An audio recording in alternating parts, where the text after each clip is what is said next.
Assalamualaikum warahmatullahi wabarakatuh. Kami dari kelompok 2 yang beranggotakan saya, Verina Wahid Utami, Harlitska, Isna Nur Febriana, akan memaparkan materi dari mata kuliah Manajemen Produksi, yaitu bab lokasi produksi.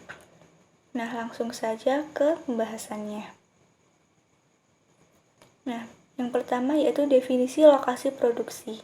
Lokasi produksi adalah posisi keberadaan suatu aktivitas produksi di tempat yang sesuai dengan ruang lingkup bentuk bisnis tersebut. Posisi lokasi produksi bersifat sangat fleksibel karena semua itu disesuaikan dengan bentuk bisnis atau usaha yang dijalankan dengan menempatkan perhitungan pendekatan skala ekonomi sebagai salah satu acuan dalam pengambilan keputusan yang dibuat. Yang kedua yaitu alasan pemilihan lokasi produksi. Nah, beberapa perusahaan dalam memilih lokasi produksi sangat mengedepankan berbagai pandangan, dan setiap pandangan tersebut memiliki berbagai alasan yang bersifat rasional, baik dilihat dari pandangan internal maupun dari eksternal. Selanjutnya yaitu masalah yang dihadapi industri dalam memilih lokasi. Nah, ini lebih ke seperti keuntungannya ya. Yang pertama yaitu dekat dengan sumber material. Yang kedua yaitu dekat dengan pasar. Yang ketiga yaitu mudah mendapat tenaga kerja. Yang keempat yaitu mudah fasilitas transportasi. Yang kelima yaitu mudah memperoleh air. Dan yang keenam yaitu sikap pemerintah setempat serta masyarakatnya. Nah, itu tadi sekian penjelasan dari saya. Selanjutnya akan dilanjutkan oleh teman saya. Terima kasih. Perkenalkan, nama saya Isna Nur Febriana, NIM 4011856. Di sini saya akan menjelaskan mengenai faktor-faktor yang dipertimbangkan di dalam memilih lokasi produksi. Untuk memilih lokasi usaha, ini ada beberapa hal yang harus dipertimbangkan, terutama untuk apa yang harus dipergunakan nantinya. Adapun faktor-faktor yang harus dipertimbangkan ini sesuai keperluan perusahaan, meliputi lokasi untuk kantor pusat, lokasi untuk pabrik, kemudian lokasi untuk gedung, dan kantor cabang. Dalam sebuah perencanaan, tempat kedudukan perusahaan ini tersedianya sumber daya atau sumber tenaga kerja ini harus dipertimbangkan dalam beberapa segi. Antara lain, yang pertama, ini jumlah tingkat keahlian, umur, dan jenis kelamin tenaga kerja yang tersedia. Kemudian, tingkat biaya, upah atau gaji, dan tunjangan. Selanjutnya yaitu ciri-ciri ketenaga kerjaan. Untuk yang keempat yaitu peraturan pemerintah tentang ketenaga kerjaan yang mungkin berbeda di daerah-daerah yang berbeda. Yang kelima yaitu besar kecilnya pengaruh perbedaan GRAS di daerah yang bersangkutan. GRAS ini adalah golongan, ras, agama, dan suku.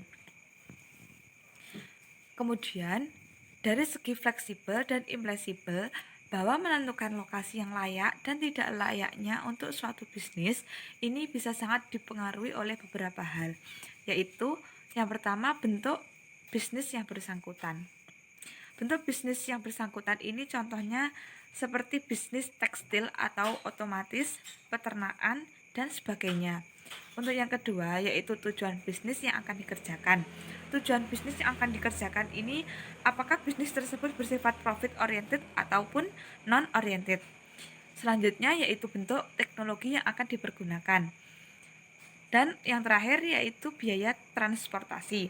Biaya transportasi ini menjadi penting karena ini menyangkut dengan kos atau biaya yang dikeluarkan. Untuk selanjutnya yaitu pengelompokan lokasi fasilitas. Lokasi fasilitas ini dapat dikelompokkan ke beberapa tingkat masalah. Untuk yang pertama, lokasi untuk satu fasilitas atau single fasilitas location. Ini yaitu lokasinya tempat di mana tidak ada interaksi dengan fasilitas yang lain sehingga akan menimbulkan sebuah masalah. seperti biaya buruh yang tinggi, kemudian penyediaan sumber daya manusianya terbatas, kemudian pengaruh serikat buruh yang tinggi, kemudian tidak ada substitusi pajak. Untuk yang kedua, lokasi ini untuk beberapa fasilitas pabrik dan gudang atau location of multiple factories and warehouse. Ini pemilihan tempat yang mana mempengaruhi biaya distribusi, yang mana gilirannya akan mempengaruhi total biaya produksi. Untuk selanjutnya yaitu lokasi di kawasan yang banyak pengecer pesaing atau location of competitive retail stores, yang mana pendapatan ini sangat berpengaruh oleh lokasi untuk pesaing, yang mana masalah penempatan dep, store, supermarket, restoran, atau pengecer lainnya. Untuk yang terakhir yaitu penempatan unit-unit layanan darurat. Dikaitkan dengan kecepatan pemberian pelayanan, apabila ada permintaan bantuan pertolongan untuk mengatasi keadaan darurat, masalah ini timbul penempatan seperti kantor polisi, pemadam kebakaran, terminal, dan ambulan. Baiklah, itu tadi penjelasan dari saya. Untuk materi selanjutnya akan dijelaskan oleh rekan saya. Pembahasan selanjutnya akan disampaikan oleh saya, Harliska Kusmanitias, di 4011849.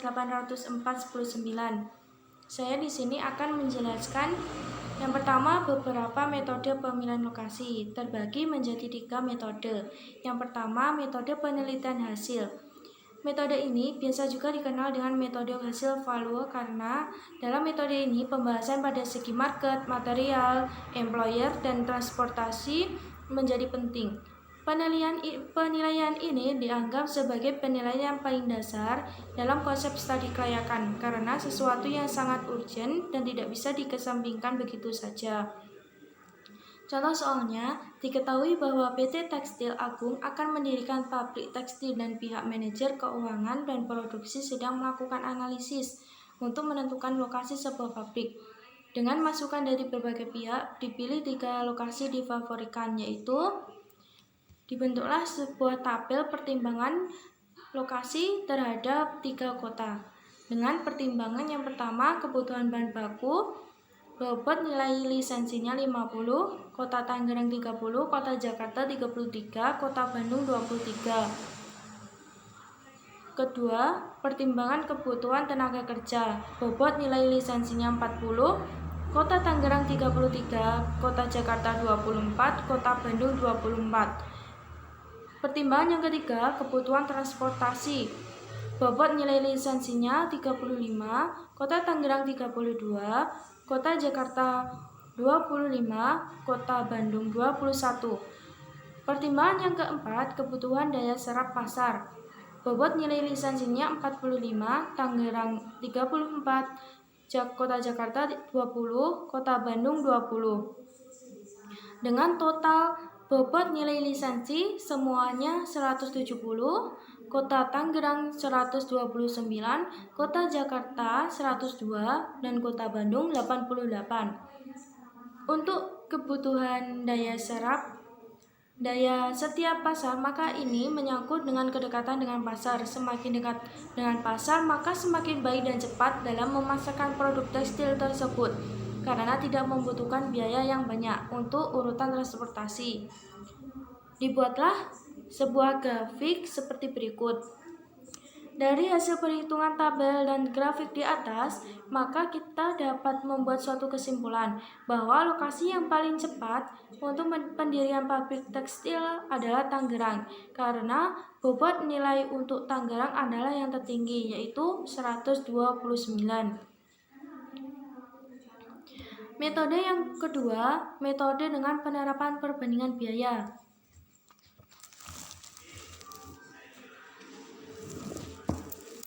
Untuk metode ini, analisa harus didasarkan pada sisi biaya, dikarenakan biaya dijadikan bagian penting dalam pengambilan keputusan untuk pendirian bisnis. Analisa biaya ini mencakup persoalan pasokan yang harus selalu tersedia seperti bahan mentah dan bahan setengah jadi serta bahan jadi.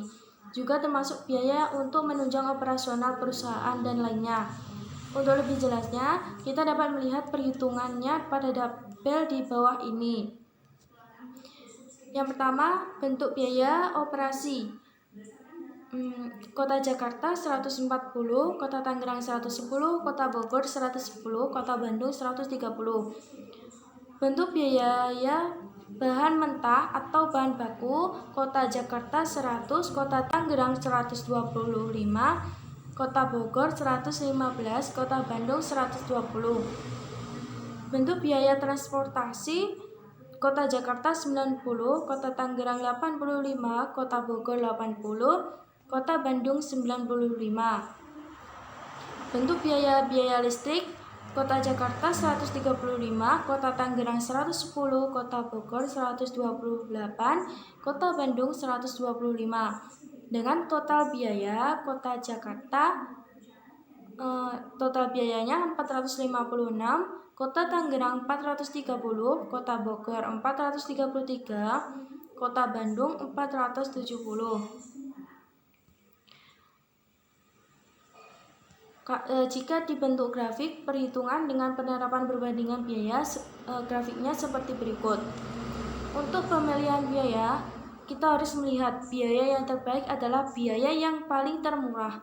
Dan dari hasil hitungan kita dapat memperhatikannya bahwa biaya yang paling murah itu ada di wilayah Tangerang, yaitu sebesar 430.000 per unit. Jika kita kaji secara lebih dalam, memang Tangerang saat ini memiliki industri yang sangat banyak, dan itu memudahkan untuk membangun dan membuka akses baru guna mendirikan dan membangun pabrik. Metode yang terakhir yaitu metode dengan dampak ekonomi. Kajian dampak ekonomi menjadi penting pada saat dihadapkan pada berbagai pertimbangan dan persoalan yang akan muncul di kemudian hari. Oleh karena itu, menjadi bijaksana pada saat kita mempertimbangkan dampak ekonomi dengan mendeteksinya semenjak dini, guna menekan biaya yang mungkin akan timbul di kemudian hari. Contoh tabel perhitungan dengan menempatkan dampak ekonomi, tabelnya seperti berikut. Bentuk biaya, pajak. Lokasi pabrik yang direncanakan dalam hitungan biaya. Kota Jakarta, pajaknya 120, Kota Tangerang 200, Kota Bogor 210, Kota Bandung 145. Pencernaan lingkungan atau biaya AMDAL. Kota Jakarta 185, Kota Tangerang 130, Kota Bogor 180, Kota Bandung 155. Biaya tetap ahli 108, Kota Jakarta 180, Kota Tangerang 210, Kota Bogor 185, Kota Bandung 160. Biaya sosial kemasyarakatannya, Kota Jakarta 135, Kota Tangerang 160, Kota Bogor 190, Kota Bandung 170. Biaya angkutannya, Kota Jakarta 140, Kota Tangerang 146, Kota Bogor 130, Kota Bandung 110. Biaya lain-lain, Kota Jakarta 145, Kota Tangerang 160, Kota Bogor 145, Kota Bandung 100. Total biaya semuanya, Kota Jakarta 906, Kota Tangerang 1006, Kota Bogor 1040, Kota Bandung 840. Karakteristik masyarakatnya, Kota Jakarta stabil dan aspiratif, Kota Tangerang stabil, Kota Bogor stabil, Kota Bandung stabil. Kebijakan pemerintah daerahnya, Kota Jakarta sangat baik, Kota Tangerang baik, Kota Bogor baik, dan Kota Bandung sangat baik. Organisasi politik dan aktivitas politik, Kota Jakarta stabil dan terkendali, Kota Tangerang stabil, Kota Bogor stabil, dan Kota Bandung stabil. Maka berdasarkan perhitungan di atas, kita dapat menyimpulkan bahwa dari segi analisis dampak ekonomi adalah dipilih di Kota Jakarta, karena dari segi biaya adalah nomor 2 termurah, dan dari segi karakteristik masyarakat, kebijakan pemerintah daerah, serta organisasi politik dan aktivitas politik, maka Kota Jakarta menempati posisi yang paling baik dibandingkan yang lain. Oleh karena itu, keputusan dapat kita tempatkan pada Kota Jakarta. Sebagai bahan perbandingan, perlu bagi kita memahami model lain yang dalam menilai kedudukan perusahaan, yaitu ini sebagaimana yang dikemukakan oleh Pontas M4DD, bahwa dalam penentuan tempat kedudukan perusahaan dapat digolongkan atas model kualitatif dan model kuantitatif. Model kualitatif yang terdiri dari model kajian faktor-faktor kualitatif atau sistem penilaian faktor-faktor kualitatif atau sistem penilaian faktor-faktor. Model kuantitatif yang terdiri dari model titik impas, break-even model. Yang kedua, model median sederhana, simple median model. Yang ketiga, model pengangkutan atau penyebaran linear programming atau linear programming transportation and distribution model. Dan yang terakhir, model lokasional atau lokasional model. Yang selanjutnya yaitu pengaruh lokasi produksi terhadap penjualan. Ada hubungan yang linear antara lokasi produksi dan penjualan, baik secara jangka pendek dan jangka panjang. Dalam konsep manajemen keuangan disebutkan pendapatan yang baik adalah pendapatan yang memberikan keuntungan secara jangka panjang. Keputusan lokasi memang dianggap mampu memberikan pengaruh terhadap penjualan perusahaan. Dan lokasi yang bagus bukan hanya dianggap untuk saat ini, namun juga bersifat jangka panjang. Dan pemilihan lokasi yang baik merupakan keinginan utama dari para pemegang saham. Penafsiran risk adverse yang dimiliki oleh para pemegang saham adalah mereka akan sangat menyayangkan jika dana yang mereka tempatkan tersebut tidak bisa memberi keuntungan kepada mereka, bahkan menimbulkan kerugian. Sementara kerugian merupakan bentuk dari tidak terjualnya produk ke pasar sesuai seperti yang direncanakan. Oleh karena itu, perencanaan yang matang dalam memilih lokasi bisnis sangat perlu dipikirkan secara matang-matang, dan itu salah satu tugas manajer produksi. Sekian presentasi dari kelompok kami, kurang lebihnya mohon maaf. Bila taufik wal hidayah, wassalamualaikum warahmatullahi wabarakatuh.